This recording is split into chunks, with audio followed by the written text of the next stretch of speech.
All right, you guys can all hear me. So, unlike the many speakers who came before me, I don't actually consider myself a journalist. I don't consider what I was doing with the Budapest Beacon to actually be journalism. I'll give you, let's see if we get this thing is not working. Oh, here we go. Why we launched. Quick overview. I moved to Hungary in 2010. Around 2012, I met a fellow American. After many long discussions at a cafe, we realized that there's something fishy happening in this country, and that what we should start doing, seeing a lot of the negative trends that were happening in media, was that we would just launch something like a blog, and what we would do is we would just translate and summarize everything that's being reported on in what remained of Hungary's independent media. And there's a reason why the media, a lot of reasons why the media situation in Hungary is quite awful right now, and why foreign journalists who are reporting on Hungary often have a very difficult time understanding what's happening there. Hungary is a linguistically isolated country. The government officials are quite hostile to foreign journalists, and even more so to Hungarian journalists. And all of this means that foreign journalists have a really, really hard time understanding what happens in Hungary. So it's there's a lot of things, there's a lot of moving parts to that problem there. So this friend of mine, we decided in, was it 2013, that we would start doing this. We had no idea what we were doing. We weren't journalists, but we speak the language, we're fluent in the language, so we just started doing something. And what we did. So print, daily newspapers, weekly magazines, television reports and interviews, radio reports and interviews, online media reports and interviews. We just started translating everything. Everything we could get our hands on that wasn't purely propaganda, we started translating. We would include the sources there. And we would take reports or studies that were done by Hungarian think tanks, translate that. If politicians had made statements that we found were interesting or indicative of, trends happening in Hungary, we would translate that. Same thing with what NGOs were doing. Again, we weren't doing our own material. So it was just translate, translate, translate, translate, translate. And we developed this huge archive of material. So we faced some challenges. First challenge was that as we started this, I would venture to say that in Hungary the media situation was never perfect, as I'm sure it's not in any country for that matter, and it's gotten a lot worse in a lot of places. But in Hungary, it's particularly acute, this problem. And when we started in 2013, there was already a very deliberate effort to go after independent or opposition media. If I was to kind of boil this down to one sentence, I would say that the government has a very targeted strategy at undermining media plurality in Hungary. And in 2013, when we launched, there were still a handful of very good outlets out there. By 2014, this number starts going down. As the years move forward, the number of sources, independent or opposition sources that we could draw material from just simply evaporated. And to make it worse, they didn't just evaporate. The strategy there is that you have these oligarch guys who, thanks to the European Union's very lucrative structural funds, become very, very wealthy. And they, in turn, buy up struggling media outlets. We all know what the online media business is like. There's a lot of problems there. They're struggling. The state is the single largest advertiser in Hungary. State-owned companies who have monopolies, I don't understand why they would have to advertise, but they do. And so they would deny advertising funds or drastically reduce the advertising funds to independent or opposition outlets. And they would fund to just an outrageous extent pro-government propaganda sites. And so, we had fewer good sources to draw on. And that's where we had to learn how to adapt. We ran a pretty small operation. There were about, it moved between, 3 or 4 people working on this actively. And so what did we start doing? We had to start developing some of our own content. We wanted to keep our audience informed about what was going on. By 2015, again, we had no experience in media prior to this. By 2015, we had pretty much realized who our audience was. They were the embassies, the foreign embassies in Budapest, and the neighboring countries with foreign ministries, other countries. They were the academics who focused on Hungary and Central Eastern Europe, and obviously the governments of foreign countries, and journalists. And so that was, we kind of knew who we were speaking to then. And so, how do we continue providing content when our model, so to speak, changes all of a sudden, when we don't have the sources we can draw on? We start doing interviews. On many occasions, I would do interviews in Hungarian. I would just invite somebody to my office, and it was like totally low budget.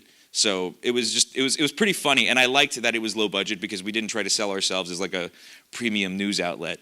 But I would invite somebody over to my office, and we would have an interview in Hungarian. And what we realized was that we're now doing something that Hungarian outlets aren't necessarily doing. So our position kind of changed. We went from translating stuff that was being reported in the Hungarian press to all of a sudden providing content, it essentially becoming like a Hungarian media organization. Same thing with podcasts. I would host like a weekly podcast, and in that podcast we would either do it in English or Hungarian, and we saw that our audience now was kind of changing to involve a lot more Hungarians, and we started writing our own content, and that was really new for me because I had not been a journalist. I had never studied journalism. I had never done anything like that before, and I guess one of the highlights of this last point of just writing our own material was that I started working on stories that I found very interesting. So Hungary right now is having a pretty tough time, and as many countries in the region are, and we talk a lot about the rule of law. We talk about media freedom. We talk about all these democracy indicators, and I think one of the things that we often lose sight of is that in systems where you see there is a pretty repressive government, you can't get people to talk. There aren't leaks. People's livelihood is on the table here. There are no leaks. They are afraid. And what I wanted to do was I wanted to kind of look at the stories behind this. So when you hear about attacks on judiciary, what does that mean? And I would say that was my first venture into actual journalism. So it took me a very long time, but I actually started to meet judges, and I would do interviews with judges where I would call them up. Will you speak to me? No, not on the phone. It became very cloak and dagger. There was one instance in which I met with one judge, a very highly placed judge in Hungary. And he was so concerned, not a political guy at all. I mean, this is a serious professional judge. He was so concerned about his situation that when I drove out with our cameraman to go meet him, he insisted that he agreed to do an interview as long as we changed his voice. So he went, got that weird change to the voice, and if we pixelated his face. And he was so hesitant about the interview when we showed up in his city that he insisted we record the interview in the forest in the middle of winter so that the environment couldn't be identified. And I think that comes across in an interview. It was about 20 minute long interview. The guy touched on a lot of very interesting points. And when I started showing, the edited version where we blocked everything out, when I started showing this to legal scholars and academics, they were shocked. They were shocked because you don't see the story behind it. You don't see the person oftentimes. So that was one of my experiences. That was in English, got translated into Hungarian. I did a number of interviews like this, and this stuff started being picked up in the Hungarian press, which for me was like a weird accomplishment. It wasn't what I had originally set out to do. So we were adapting. We were using technology to adapt. Fortunately, the finances of our show were taken care of, but we were really, I guess it's the same for journalists. When you're in it and you're doing it, you just scrape by with whatever you have. Like you just keep going with it, you keep going with it, and it might not always be perfect, and it might not always be the way you wanted it to be, but the word gets out and the message kind of spreads, and you're very excited when you see that people actually use the content or send you questions or want to connect for other reasons. What we learned.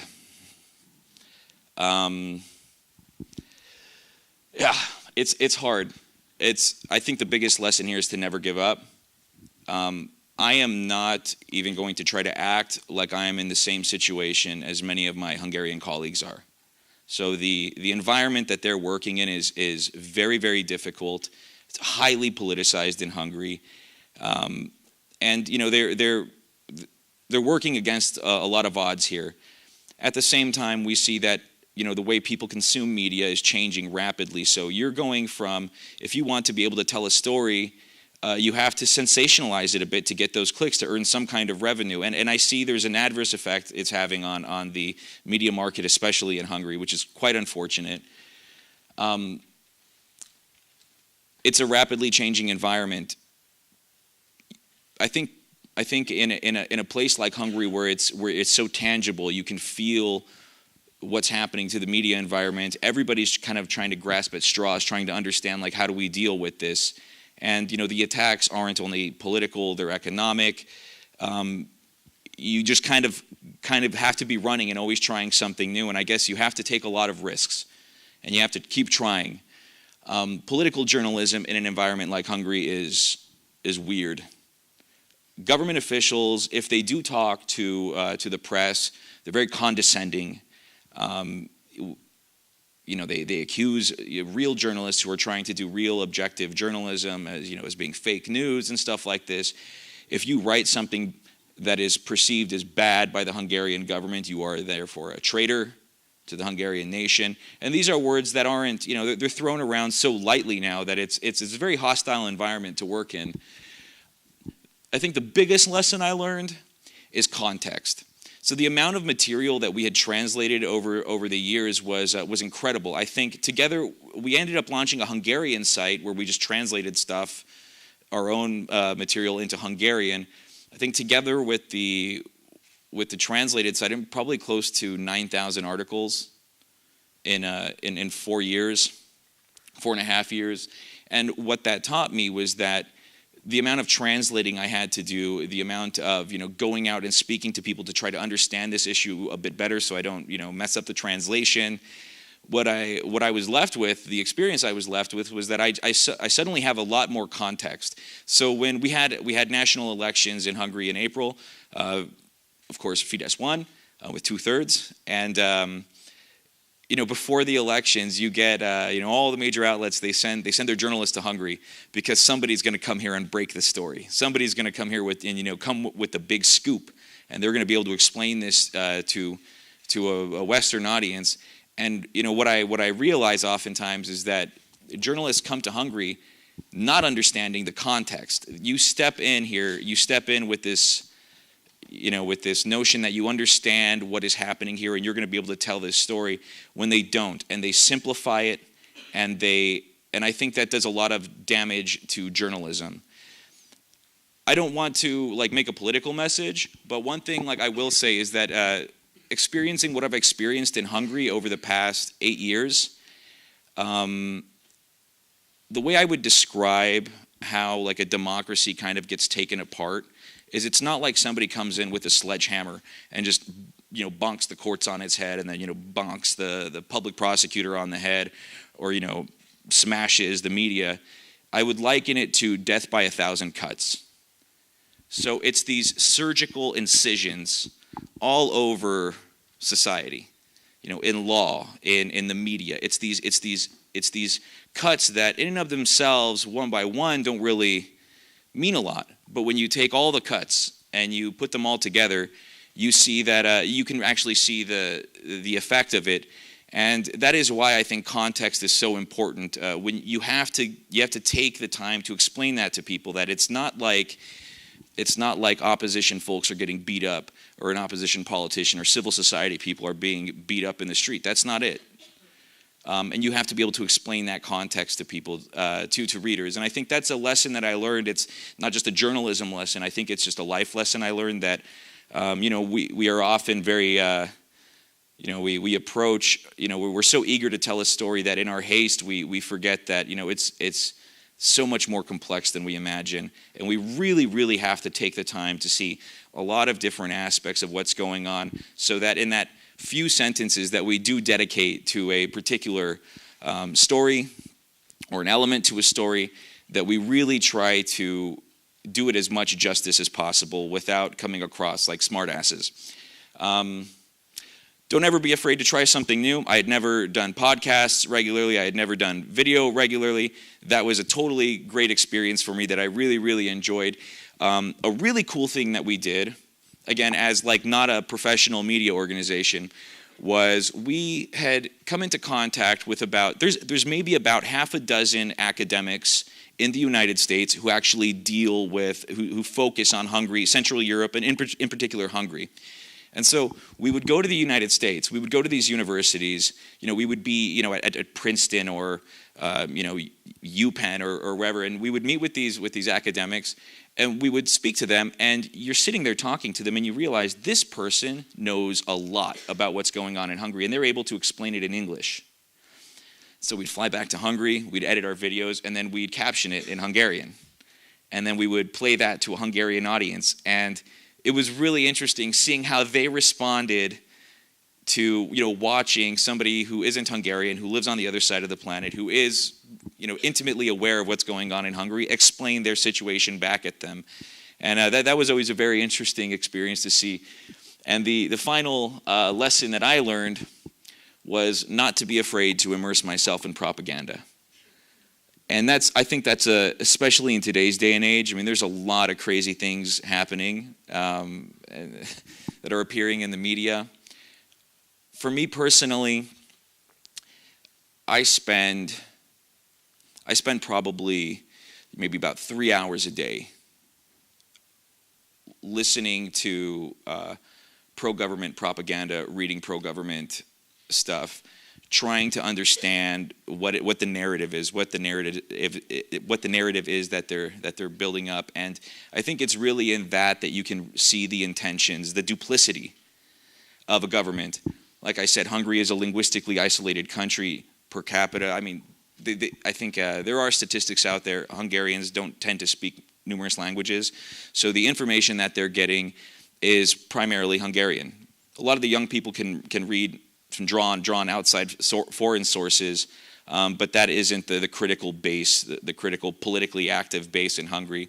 And so if you really want to get insight into what's happening in a country, you should, or the message that's happening in Hungary in particular, where there is such a strong pro-government media empire, is you just have to immerse yourself in their media. And that's really where you learn a lot about the direction a country is heading in.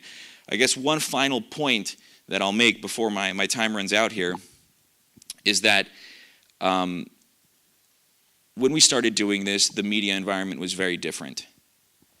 And today, it's very, very bad. It's very bad what's happening in Hungary. And, we talk about media freedom and we talk about, media plurality. And I'm just now, I guess I'll share this aspect with you. I'm just now, as a person, trying to come to terms with what I'm experiencing in society. So when the media gets taken over, and you've had people that, by and large have had a pluralistic media, been able to access information from a pluralistic media environment, when all of that's taken away and they're being inundated with garbage for years, I'm just now experiencing in my life like how that changes society. And I think that's probably a very big question that, journalism and media will have to deal with in the coming years, is that what happens then? Because you find yourself, you can be sitting at a table and you can be talking to somebody who lives right next door to you, and that person lives in a completely different universe. So, our site ended in April. So whereas everybody here was talking about the great projects they're doing, I'm actually delivering a eulogy right now for our project, which was very good. I was very happy that we were able to do it. And I'm very happy that in one way or another, I was able, with my colleagues, to contribute to Hungarian journalists getting the word out in English to a foreign audience. So thank you very much, and keep up the good work, everybody.